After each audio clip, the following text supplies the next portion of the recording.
knowing where you want to be tomorrow. Like for you realize that I don't want to be at the same place tomorrow. I mean, that's many people's feelings. If I got this, if I mastered what I'm doing right now, I want to know what's next. I don't want to stay at the same place and do the same exact thing over and over again. I want to get something new. I want to experience something new. One of the first few jobs I had, I was an interpreter at hospitals, translating from one language to another. Mm-hmm. And it didn't make me rich, it didn't pay my tuition, but it helped me to a certain level. Yeah. Immigrants love this country to death. Yeah. I don't get it. That's their heaven. Exactly. Like, that's what because, you do. people love this country. Yeah. They love this country. They talk positive about the country. Not only that, but trying to contribute as much as possible. I believe God gave everyone something special. And it doesn't mean you are the best at this. No. It just means you are better at this compared to other things in your life. Yeah. So me, for example, I know for a fact, I learn languages easily. It just comes like water. If you ask me to sing, you're going to be disappointed. If you ask me to dance, you're going to be very disappointed.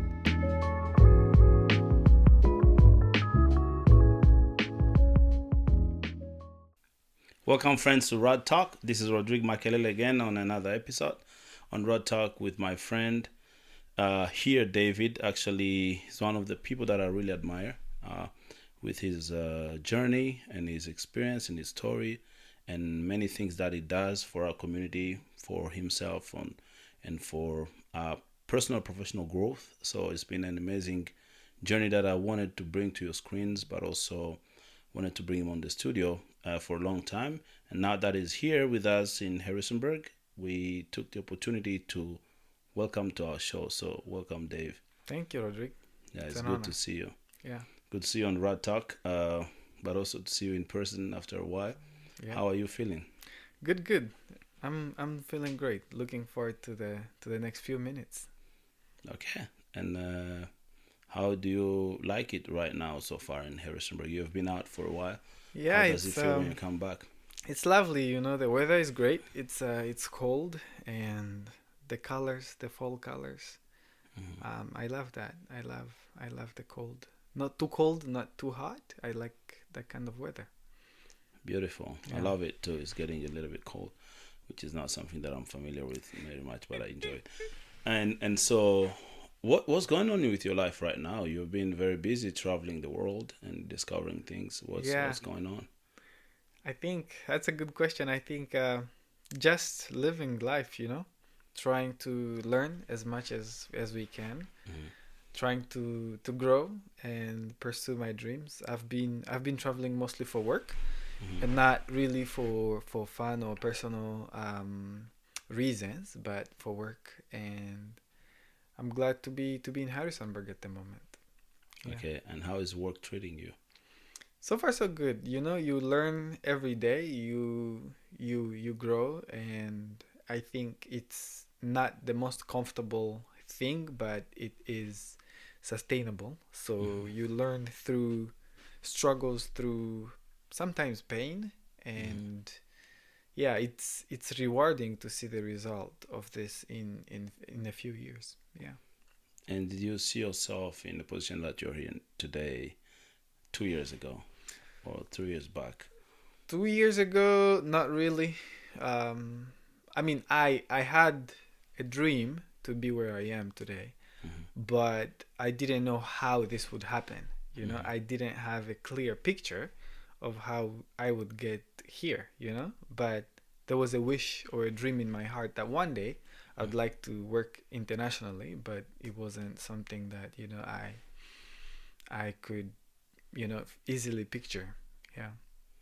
Yeah, that's amazing. Yeah. So, part of Rod Talk is to talk to people like you who have incredible journeys, who have been able to accomplish a lot.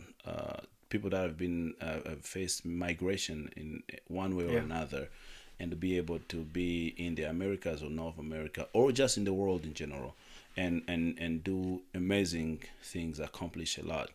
And so, what are the things that allowed you to be where you are today without going into too much into who you are today? And what are the things that kept you motivated? Yeah.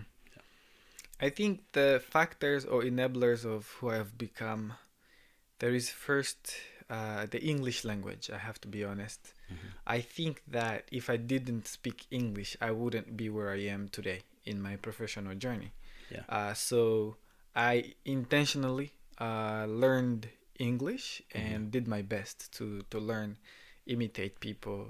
You know, even being able to speak the English I speak now on this show is because I had a dream I wanted to learn.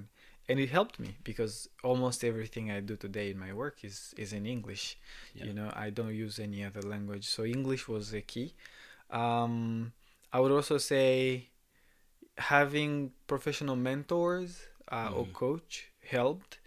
I have people in my life that, you know, I would say I learn from them. Mm-hmm. I want to be like them. There Mm-hmm. are other people who have gone through this, you know, Mm-hmm. and they have a lot of experience. So why not learn from them? I would say another thing that contributed to me being who I am today is my friends and my family. Mm-hmm. You know, our families made a lot of sacrifices for us to be here. Yeah. I have traveled, yes, by my first passport, if I remember correctly, I contributed nothing to it. It's people that contributed 2 to 5, I think 3 to 4 people that put money together to buy me my To get first your passport. passport. So you can see that it was a contribution of many people, but I did my part. Mm-hmm. My part was to learn.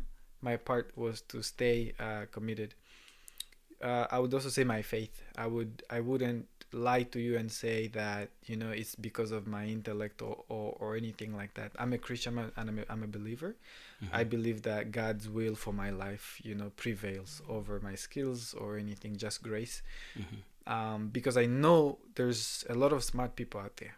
You know, it doesn't only take skill to succeed, but also God's favor or grace or will for someone's life. You also asked about things that kept me motivated. I would say just not wanting to be where I used to be was a Mm-hmm. motivation by itself. Mm-hmm. I grew up in a family that I wouldn't say was a poor family, but we struggled at times financially. And I just didn't want to live that anymore. Mm-hmm. I didn't want to No. I didn't want my family or my children to suffer the way I suffered. It's as simple as that, you know? I just want things to be better for them or for myself Mm-hmm. moving forward. So that motivated me. Um, Another thing that kept me motivated was to see people who were in similar situations who made it. I Yeah. have a few people that, you know, came from villages. Like, actually, one of them came from the same village as I did, and he made it. And when I say he made it, I mean, you know, he got the good education. Mm-hmm. He has a good job. He's somebody. That's what I'm Yeah, trying to that's say. good. Yeah, That's a good yeah, thing already. And I think what you said is important because language barriers yeah, are biggest challenges for people that move from one place to another. If you can't speak the language from that place, yeah, you are limited in terms of options, in yeah, terms of jobs, in terms of communication, in terms of belonging and integration and inclusion.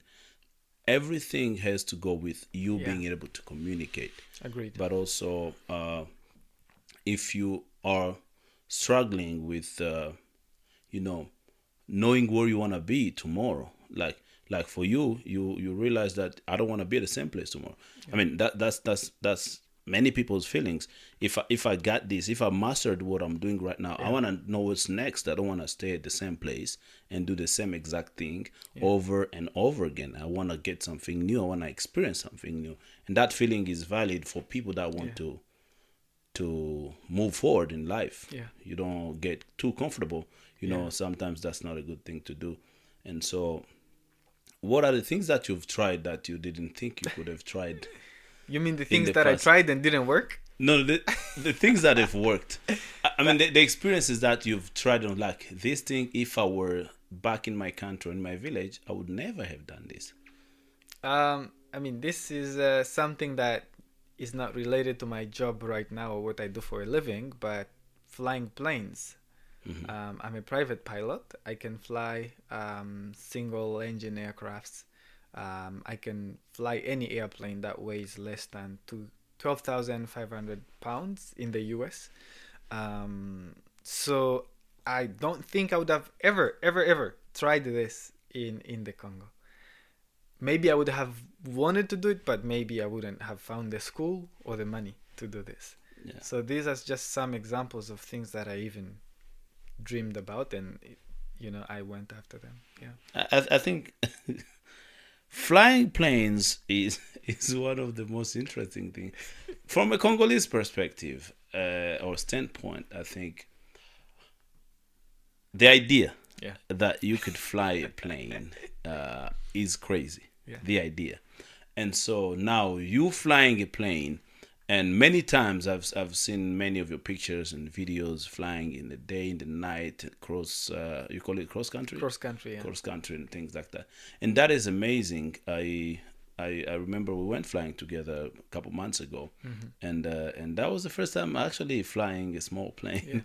With someone that I knew that Yeah. just started flying not too long ago. And you And so- know when I started, so Yeah, you're and like, oh my god.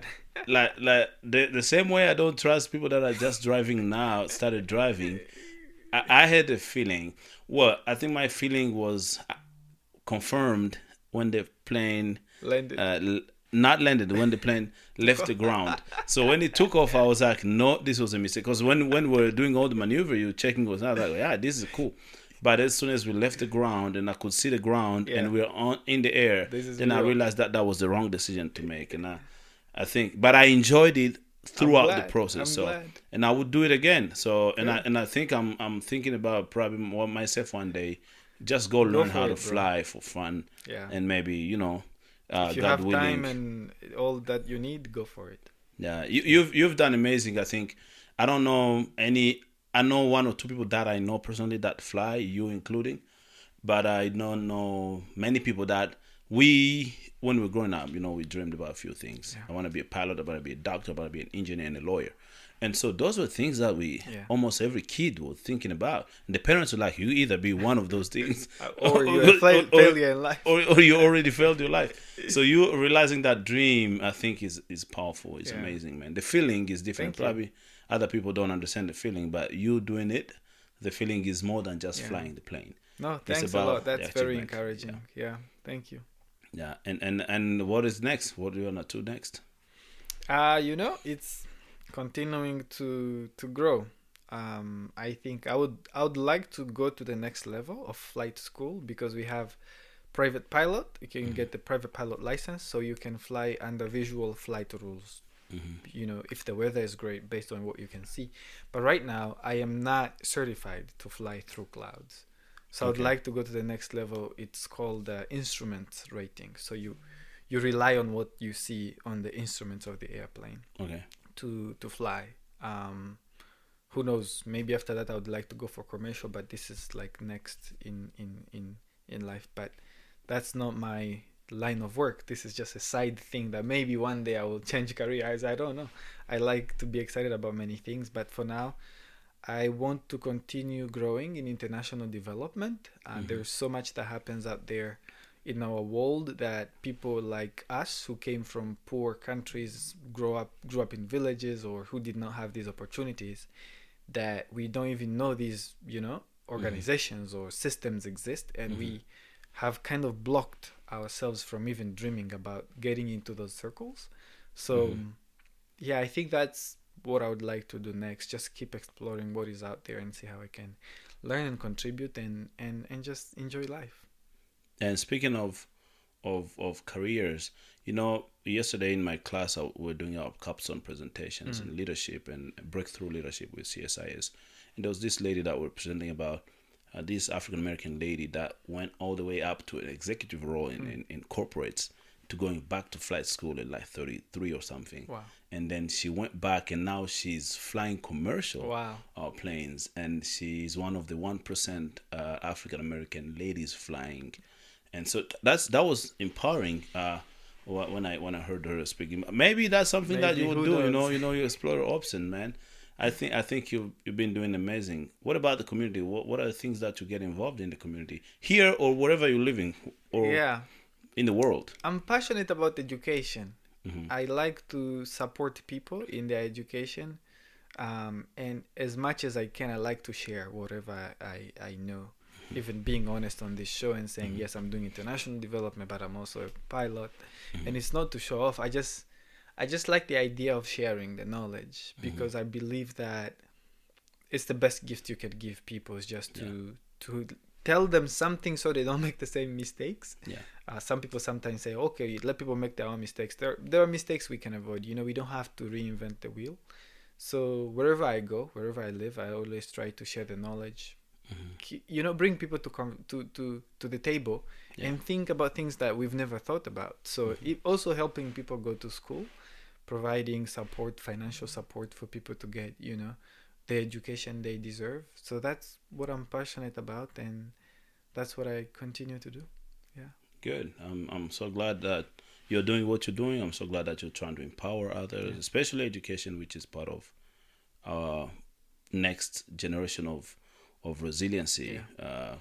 Some people talk about the knowledge of the future. What are the things that we need to incorporate in current education systems so that people are prepared to be resilient in the future with everything that's going on in the world, climate challenges and environmental disasters that are we're foreseeing those things, and we need to be prepared for that. And one other thing I'm going to tell you, many people have positions around immigrants in their countries not contributing much. So this is it's been around for many years, and I mean in many places, not specifically in the US, in many places. So what can you say yourself as someone who migrated from another place? How much do you see the importance of immigrants contributing to the community, and from like your personal experience or point of view, are immigrants contributing enough, or are they even contributing? Because some people say that do not contribute. I think immigrants are gonna save the country. No, that's just a joke. But what I'm trying to say is, no, I think that you cannot generalize anything on any group. Everywhere you go, there is a group of people, and a certain percentage of that group is doing great. Another percentage is not. I think in this case, if I can talk about the US, because this is my context, I think that immigrants are contributing a lot, depending on where they come from, or how they came to the US, or why they came to the US. Most people that came to the US as international students and found opportunities to stay in the US, like me, they came for like a purpose. They made sacrifices. And it's not only people that came for school, other people came for work, other people came as refugees and so forth. I think that immigrants are contributing a lot, because you or me or other people that we know who migrated to the US, we were recruited by our employers based on our skills. They were not having mercy on us. It's because they liked us enough. It's not because we were immigrants. It's not because they were sorry for us. It's because they found something in us, right? It's because they saw value in that. So this is one way of contributing. Another thing that I would like to say in the US context specifically, I haven't met Americans who love this country more than immigrants. Immigrants love this country to death. I don't get it.